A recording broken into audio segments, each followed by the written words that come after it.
Almost 2 million men, women and children have been apprehended crossing the southern border between the US and Mexico this year. That is the highest number in over 2 decades.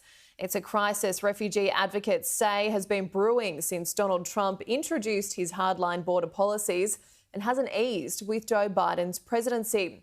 Sky News Washington correspondent Annalise Nielsen ventured to the other side of the border to speak to those attempting to cross into the United States.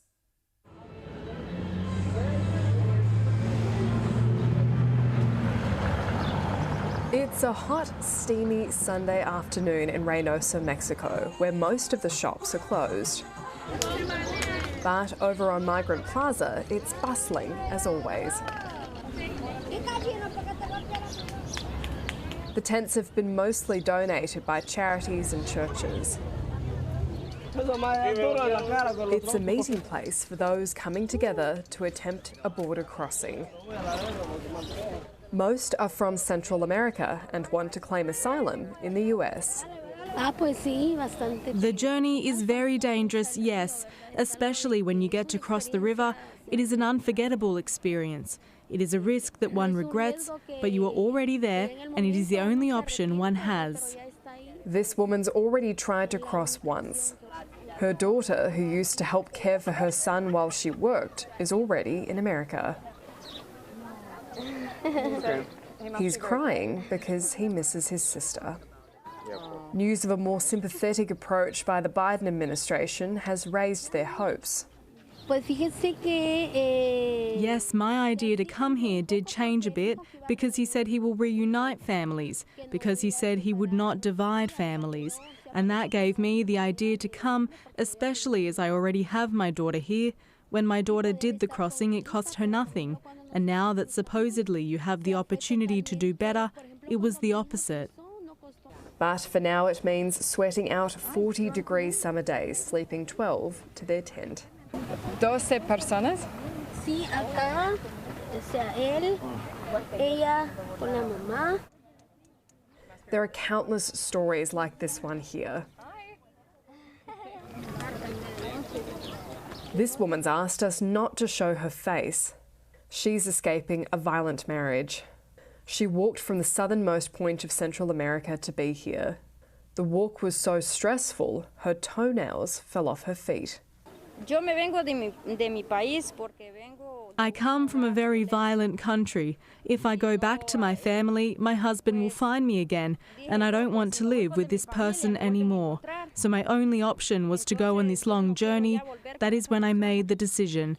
I have never thought of this, but the pain was so extreme, I had to make the decision.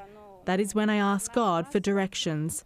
That if this was the purpose of my life, that He gave me a sign that I could get the money to come with my 2 kids.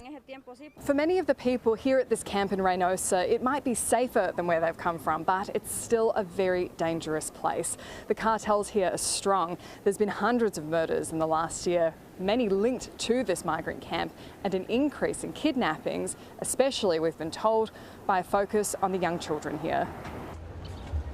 We also get a lot of people who come here because they read a headline or they hear a story and they think it's true and they risk their lives and their children's lives to get here. So let's be clear, Biden is expelling babies. He's expelling 4-year-olds, 3-year-olds. Your child can be under the age of 7. You will be expelled or deported back. This little girl's lucked out. Her mum found Felicia, who runs an organisation called the Sidewalk School. They teach disabled children, but they're also a rapid response team.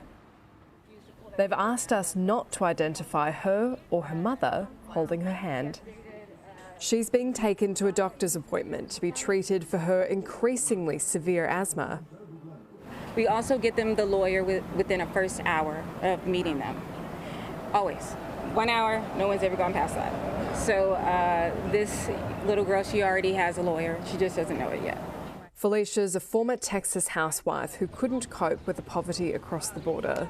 She crosses 7 days a week on missions like this and is witnessing the crisis firsthand. With Trump changing so many laws and policies, he did cause a bottleneck. So if you shut something completely down and it keeps coming and coming and coming, the question is, what did you think was going to happen? Biden wins, people feel like, oh, I have a chance. And then we have these 2 encampments now. The sidewalk school is taking her to an apartment and then will take her to school. Another potential target for cartel kidnappings, we've agreed not to show that either. Like many people we spoke to that work and live along the border, they don't want to play politics with the situation here. They want to help. We get donations from Republicans. That's why I try not to come too hard on political stuff, because people do care what happens to other people overall, in general. Yes, they do. But it's just our laws and policies. I think, well, I know it just needs a major overhaul. And it's not happening.